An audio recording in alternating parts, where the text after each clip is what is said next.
Hi, I'm Colleen Nelson, licensed therapist, trauma expert, and fellow badass woman ready to rise up right alongside you. This podcast, Let the Rest Burn, is for the woman who has ignored, attacked, or even silenced her inner voice because she thought it was broken and needed to be fixed. It's for the woman who is ready to rise up and fully step into her desire, her joy, her full power, and make the impact she was destined to make. For the woman who cannot stand one more second waiting, watching, and witnessing the world crumble, and is ready to rebuild and expand into a better future. For a woman who is so done trying to fix the world, she decided to start with healing herself, and she let the rest burn.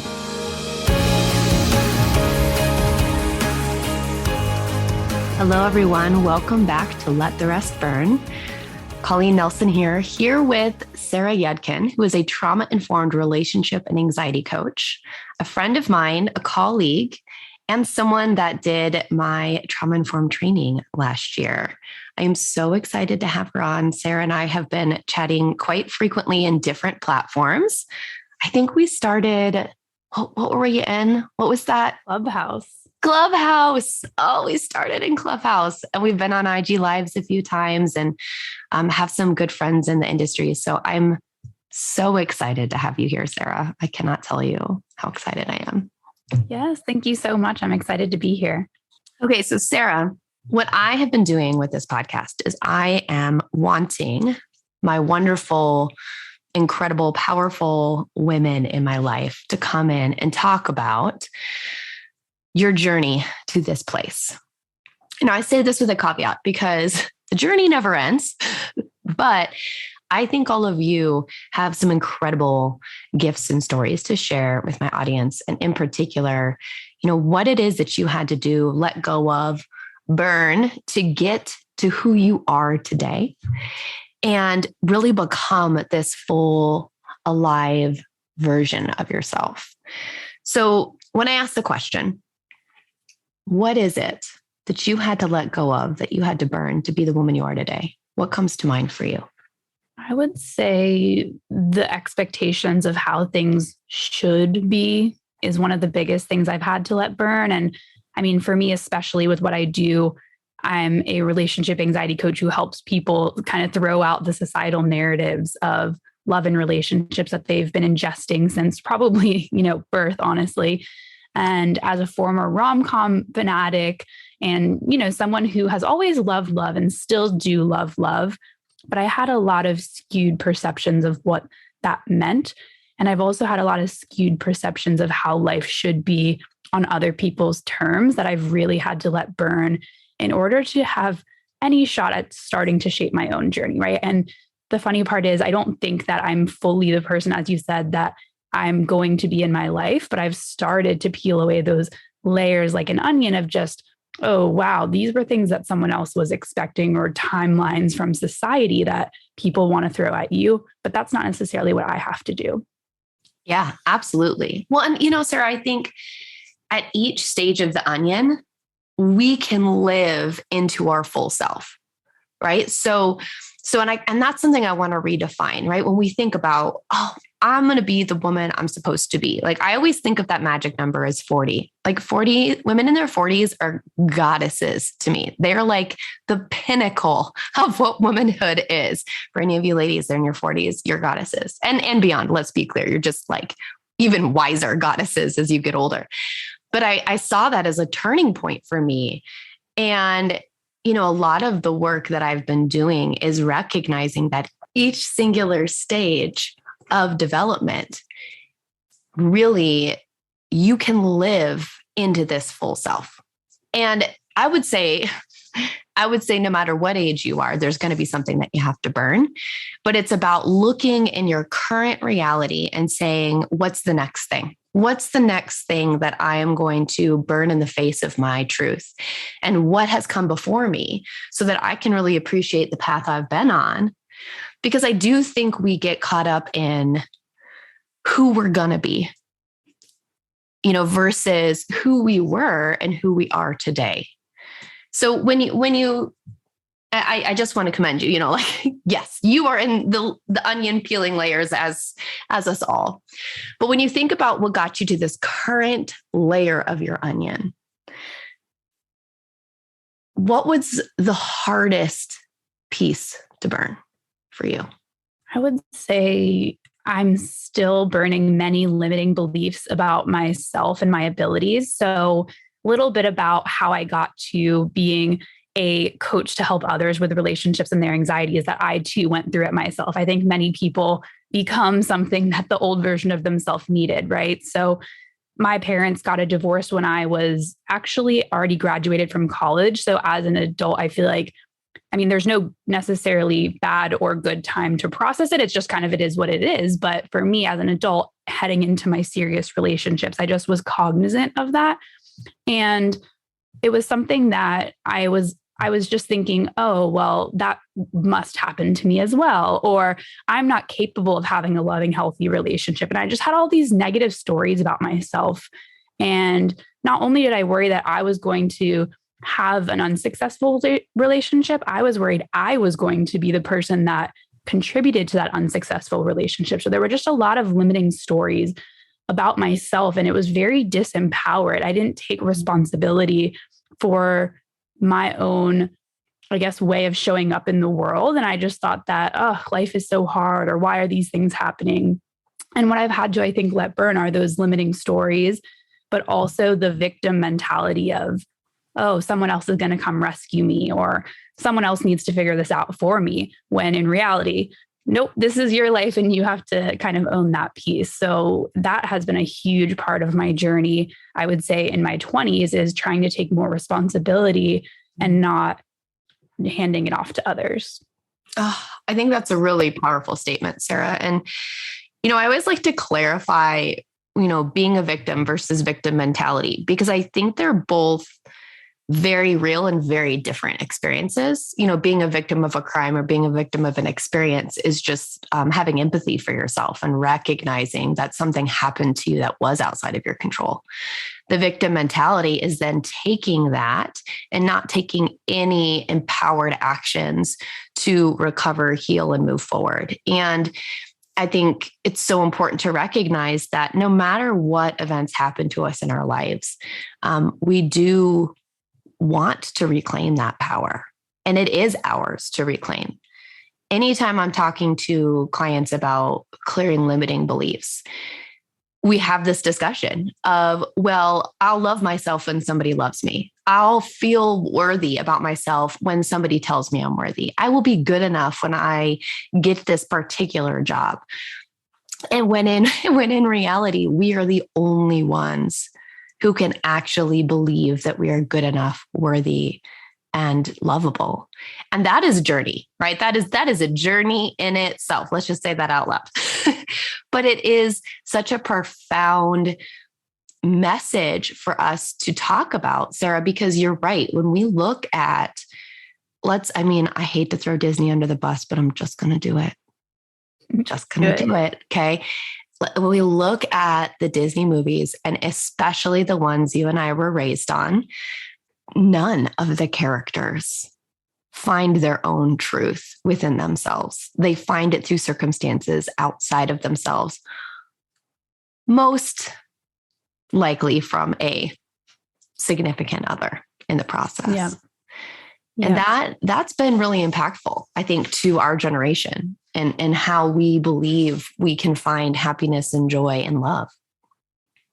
Absolutely. And a lot of people, myself included, until I started looking into all of this, think that the second there's a challenge or some hardship that's actually, consistent. For example, like, you don't just get in one disagreement, but, actually you realize that two humans together, or however many in the relationship, have multiple disagreements. And sometimes you have to continue working through these challenges. Not many people are, I think, in this generation or day and age, equipped to show up and take ownership of that. Mm-hmm. There's this sense of, there's always someone else I could find, or I'll swipe onto a new, more perfect partner or relationship that will kind of take me out of my own problems or challenges. And that's the type of mentality that I was stuck in for so long. And even though I knew deep down that I really wanted this relationship to work, and I really envision it being a great relationship, and still do to this day envision it being so great, I was getting caught in this social media trap that maybe the grass will be greener on another side, or maybe I won't have these challenges or fears come up in another relationship when really, because my relationship was so safe and loving, and I did give the disclaimer that I'm only talking to people in safe or loving relationships, is that, that type of fear that was coming up wasn't related to my partner, clearly, because we were in such a healthy, loving place. So where else was it coming from? Well, maybe some of my outdated expectations or beliefs, or, this not taking ownership for myself in my life. I love the word ownership. And I'm glad you make that disclaimer, and you do all over your social media. And often, we're discussing safe, healthy relationships that are not just safe and healthy between you two, but also reflected in your community and your support system as safe and healthy. I think that in abusive relationships, things can get really twisted internally, and we can believe that we are the problem when in reality, the relationship is toxic. But yeah, that is reflected usually in your external community as well as your internal reality. So we are discussing where a safe, healthy, sometimes, and I'm putting air quotes here, boring relationship gets twisted in our minds because we have this expectation of actually what I consider to be a love bombing relationship that has been, let's just talk about Aladdin for a half a second. Right. Or like really any of, I have young kids, so I'm watching all the Disney movies again. And I find myself interjecting like, this isn't a reality. Jasmine doesn't need Aladdin, whatever it is. But it is, it's our expectations on social media, our expectations in our culture around love relationships is this intense kind of back and forth, luring, high passion romance that honestly is not healthy and is not what we want in our lives. It's very addictive. And I think burning this belief system of other people's expectations and the societal expectations on our lives is a crucial component for us to rewrite our story and fully step into our truth. I do think that's what happens in your 40s. Like that's Brene Brown calls it the unraveling, where you just like arrive and you're like, wait a second, everything that I was promised did not happen. And all the self-sacrifices I made for this promise is not actually coming true. Maybe I should return to my inner truth and actually live out my life. And I see that all around. And the beautiful thing is, Sarah, and what I love that you're doing is that you're asking us to do this earlier. You're saying we don't need to wait for that slap in the face, gut punch moment where you sabotage a relationship or you go from relationship to relationship to relationship. You can do this earlier work and really start to own your truth. And I think that is what I see you living your full self into, like inspiring and living out this incredibly difficult journey of challenging societal and cultural beliefs around love and romance. That's quite a tall order, Sarah, that you have taken on. Thank you. I appreciate that. And sometimes I still get stuck in those, very deep cultural messages myself. So it's funny because as confident as I am sharing this message to so many people, there are still days where I can get hooked in if I'm deep into a scroll and someone says, oh, well, look what they did for me. If they wanted to, they would. Or, love should be so easy. You should never give it a second thought, which is the complete opposite of my experience and many of my clients and community who are very sensitive people. They are very analytical. They like to, make decisions based off of other people's input, so it's not going to be this effortless experience like some may have, which I totally validate. But there are certain types of personalities and people where it just might not be the same. And so I just want anyone listening to know that these narratives run so deep that it's not something that we can change overnight, and definitely something that people will have to have an open mind and open heart even to change if they are really in the thick of it. Yes. And I think that brings us back to, the work we did in the trauma-informed training. Like I love that you signed up for this training with me because, a lot of what you're discussing is mindset work, right? It's this shift in story and thought and mindset. And what you're deepening this into is that it's not just mindset, right? It's also this body-based work where we have been taught from a young age that these narratives are the way that we feel safe. And so our nervous system gets stuck in that as well. And so we can have all the wonderful thoughts in the world. We can analyze our relationships all day, every day, but our body might still feel a sense of panic when somebody loves us. And that can feel so frustrating when you know in your mind, this is what you want, this is what you need, this is what you have grown into, and your body is still like, this is not safe. And that's a really hard moment, I think, for anybody who's doing any sort of work or burning any beliefs to the ground. Yeah. And I would say the hardest part, I'd love to hear your thoughts on this narrative because it's a big one now, is trust your gut, or your intuition knows best. And that can be such a triggering phrase that I've had to really let burn, or at least redefine, because I used to think that if I had a tightness in my chest, or if I had a churny stomach feeling, like a literal gut feeling, which is, of course, your body telling you that it doesn't feel safe.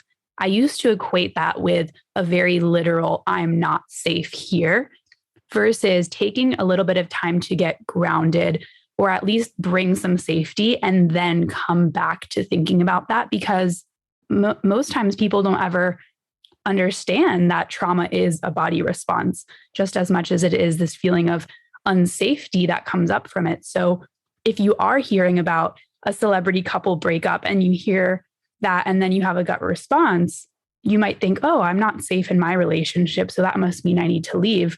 Whereas there is a whole other way that it's just a fear-based reaction coming up from you, because maybe you've internalized that love isn't safe, or that even if you are in a safe, loving relationship, that something can still happen and that you can still have that separation. And so there is still some unresolved fear there, and maybe it will never go away, but you have to tend to it each time it comes up.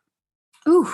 Well, I mean, I think you just answered it, but I think you handled that very well. You were trained well, Sarah. No, learn from the best. What I say is, when you have a gut feeling or an intuitive hit, get curious, right? Because what's happened is our body's giving us a message, but it's not attaching anything to that message. Our frontal cortex, or our brain, is attaching something to that message. And our frontal cortex has a lot of different memories and stories up there. And so anytime you feel a feeling in your body, your brain might have an explanation. And more often than not, our frontal cortex wants to feel in control. So it was going to reach for whatever story is going to make us feel the most in control. And that is not always the true story. And so this is where this work deepens. This is where truly burning limiting beliefs, or recognizing what is a trauma response versus what is something that I need to pay attention to right now in this moment versus a past experience, it takes self-introspection. And to be honest with you, this is really where professionals, coaches, mentors come in, because even myself, like I'm trained in this, and I will get a feeling that is scared, excited, right? So Brene Brown's new book, Atlas of the Heart, is like life-giving. I love that book. And I was listening to Glennon Doyle talk to Brene Brown on her podcast, and she was talking about this skited feeling that they talk about. And I loved it. I was like, this is a perfect example. Your body has the exact same nervous system response to scared and excited. Your brain is what decides whether or not it's excited or scared. And sometimes it's a mixture of both. Yeah. And so that's, we lean in the direction of this very like this or that mentality, where we say either my brain is the one that is right and I need to just listen to my brain, or my body is right and my brain's being tricked. And that's what you're seeing on social media right now. We're leaning a lot into that body-based wisdom, which I love, but caveat here, guess what? It's both, with a little mix of spirit in there, right? Like we have lots of different entities within us that have an opinion, and we have to, as you said, get grounded and take your time to truly evaluate what this means. And don't do it alone. Do it in community. Yeah. a word you just said really stood out to me. And that is another thing I've been trying to let burn, but of course will be a continual journey. And that is control. Yes. And one of the reasons I felt so anxious in my relationship was that I didn't know if we would be together forever. Like there wasn't a way to actually guarantee that outcome. And many of my clients struggle to accept that. And I had struggled for a very long time to accept that nothing was really in my control beyond my actions in the present moment or how I choose to respond to something. And so, especially for an anxious mind who loves controlling, whether it's controlling another person or controlling how they act or controlling how things go and what direction they go, surrendering a little bit to realize that you can only do so much is such a hard but rewarding practice because you really don't have the control. So it's a false sense of control whenever you act in ways to think that you are controlling someone or something else. Yes. Oh, control. It's like the human word for suffering is control for me. It's like, if we could all just learn to surrender, things would feel so much more peaceful. But that is also, I think, the beauty of the human experience, right? This like ebb and flow between control and surrender. And anybody that's done deep spiritual work, I love the way they dance between the two. You know, I read the Book of Joy by the Dalai Lama and Desmond Tutu, and they talk in there about how, you know, they know these things, they've done this work, but this stuff still comes up for them. They still want to control. They still want to attach to anger. They still want to do things out of frustration or reaction, but they've learned to be patient with themselves. And I think that is the number one cure to control is patience. Which is like the opposite of control, right? Like we want it in the moment. But if we can cultivate and learn how to be patient with ourselves and understand that the human part of us desperately wants to control to feel safe, but the higher thinking, the, you know, spiritual side, that however you want to phrase it, wants to grow. And we can lean towards growth, release control, and just know that it's a dance forever and for always. It's a dance. And in relationships, Sarah, I think that is the toughest piece because you've got two people doing that dance, right? And you can, I mean, our partners can be in a real tough spot where they're in the middle of that control surrender, and then it triggers our dance. And then if you don't have the capacity to really like get real with one another, there's a lot of assumptions that get made and a lot of things that get broken, and a really wonderful, beautiful relationship can break because of that lack of communication and kind of deepening that conversation into what is actually going on. Yeah. Yeah. And I've had to lean into the fact that there are going to be many of those control surrender moments on either me or Nate's end. And sometimes they will butt heads with one another. And sometimes we're both like very in surrender mode at the same time, which is very nice. But I totally understand what you mean about great relationships can break if there isn't that willingness to kind of drop some levels of control and bring in a little bit more compromise or just willingness to hear each other and curiosity. But it's so hard. I mean, in the moment when you're in fight or flight and you're completely overstimulated, I mean, one of the last things you want to do is admit that you're scared. You want to fight or freeze or, you know, whatever you need to do in that moment to kind of bring yourself some level of feeling in control, even though oftentimes you're not actually in direct danger. You're just kind of in that automatic response of the body. Absolutely. You know, what's interesting is if we can train ourselves like through our own inner work, one of the most calming things we can possibly do is to own our experience in that moment. It is a very vulnerable step, but it actually puts us back into a real position of inner control. If I'm feeling super triggered and I'm in this like fight or flight state, if I say out loud, I'm triggered and I'm in fight or flight right now, and I cannot have this conversation in a healthy way, that puts me back in the seat of control. Yeah. And it's scary, you know, because you are vulnerably exposing yourself to your partner that you are in this place, which with an unhealthy person, they can twist that back on you, right? But with a healthy, loving relationship, they should be able to receive that to a degree and be like, okay, Like, this is our pause button, or I recognize that you're there. They might not always say it the right way, let's be clear, but there is something about owning when we are triggered that again, like, burns all of those beliefs to the ground that we're supposed to be perfect in this moment. And that the other belief I cannot stand is heal yourself completely before you get into a relationship.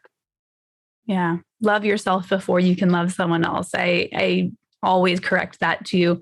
Loving yourself is great, but we're never fully there. So just, show up. And you also love yourself more in a loving relationship when you see someone else reflecting back your own worthiness.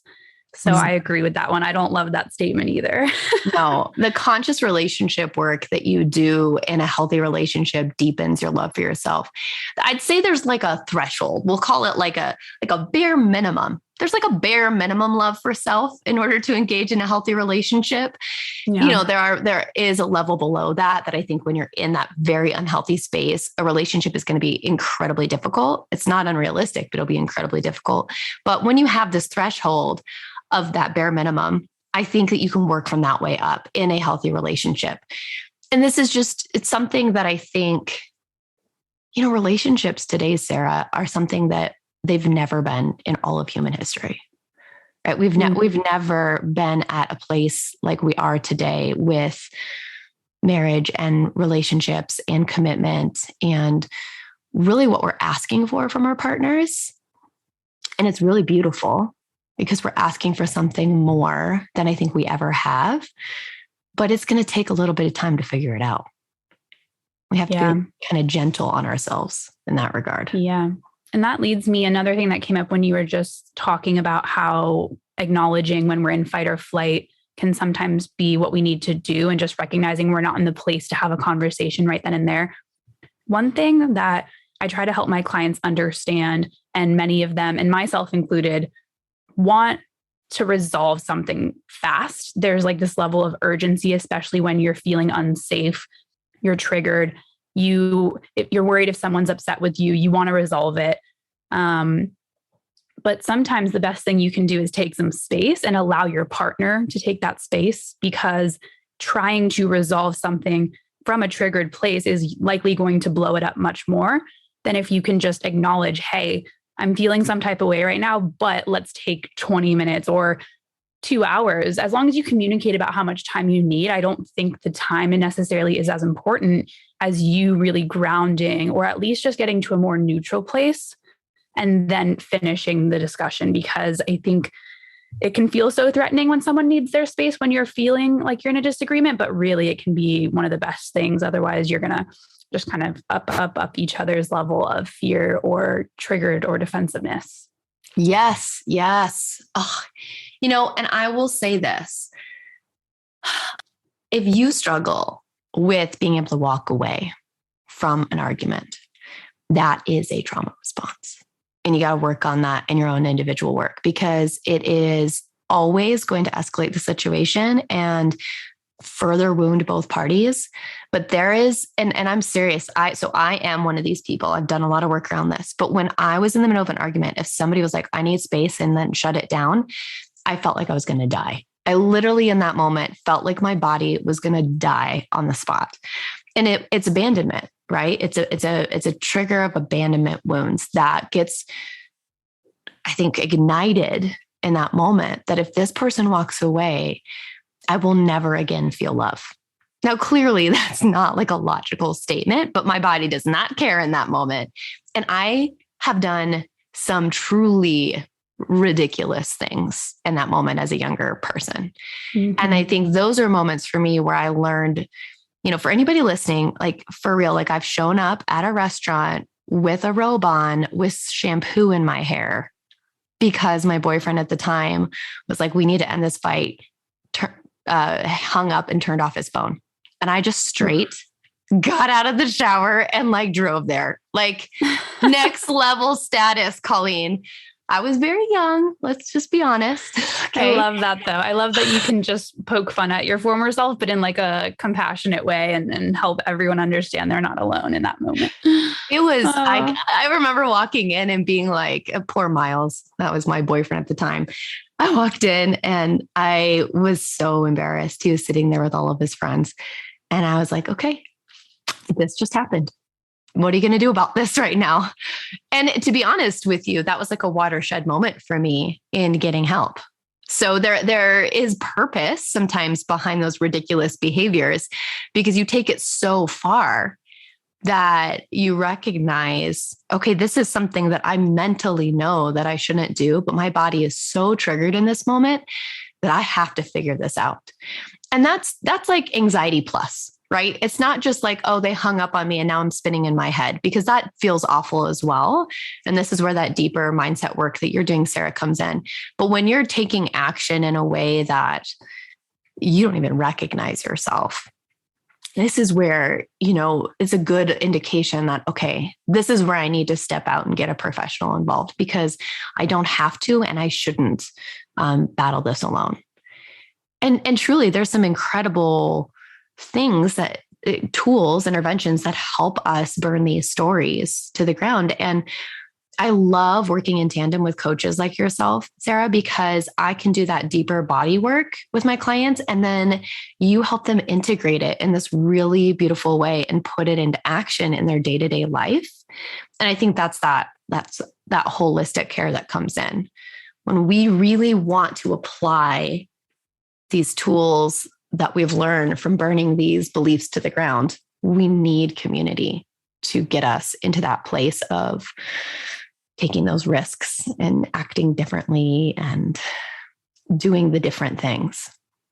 Absolutely. Community, not only in the support systems you have, but also just, I think, being in community with people that are in the same experience as you is so important. Like the amount of people that have come to my page, seen someone else's comment and realized that other person, not just me telling them something, but another person resonated with it. And then they're like, wow, like she's telling me this and someone else agrees with it. So I'm clearly not alone in it either. And it's just so beautiful to see people finally realize that just because you've felt something and it's really shameful, air quotes, shameful in your mind, even if it really isn't, it doesn't mean that you're a bad person. It means that you're a human and you have so many other shared experiences with other people. And then you can give yourself a little bit of a break. Yes. I think that's the positive side of social media, right? And both Sarah and I are online, our businesses are on Instagram and online. And it's a double-edged sword at times, right? Because the beliefs we're trying to burn are on there, but also we have a different message. And I really do believe what has brought you so much of a deep committed audience is that you're very real. And just by showing up the way you are, Sarah, inspires people to show up the way they are. And that is truly living into your full self.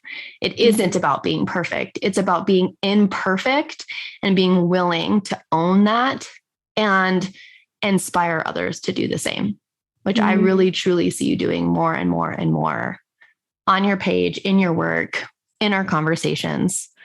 And it does. It leads people to feel not alone, which is the very thing I think as humans we need the most. Yeah. Well, thank you. I appreciate that. I receive it. Yeah, girl. Well, Sarah, tell us a little bit about what you are doing right now. Where can they find you? What offers are you running? I know a lot of my people are going to be clamoring to get into your world.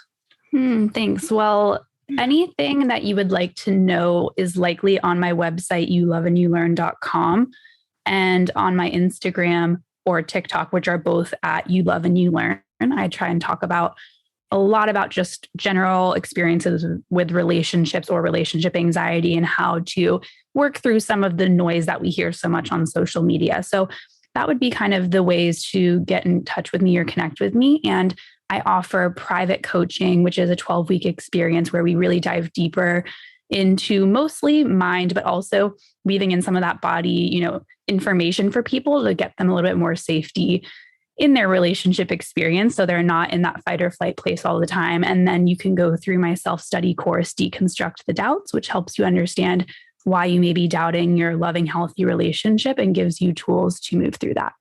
Ooh, I love that one. Deconstruct the Doubts. It's a fantastic title. I like it. I like it. Well, and I will put Sarah's website and information in the show notes for all of you that are interested. And I'm sure Sarah and I will have many talks moving forward. But I just appreciate you coming on, Sarah, so much. Thank you. Yes, thank you. Thanks for having me. And I'm excited to follow along with the other episodes. I know you're going to have some awesome talks. Yes, I will have many. And hopefully we'll have you back on as well. I'm sure this work will just continue to deepen. Yes, sounds great.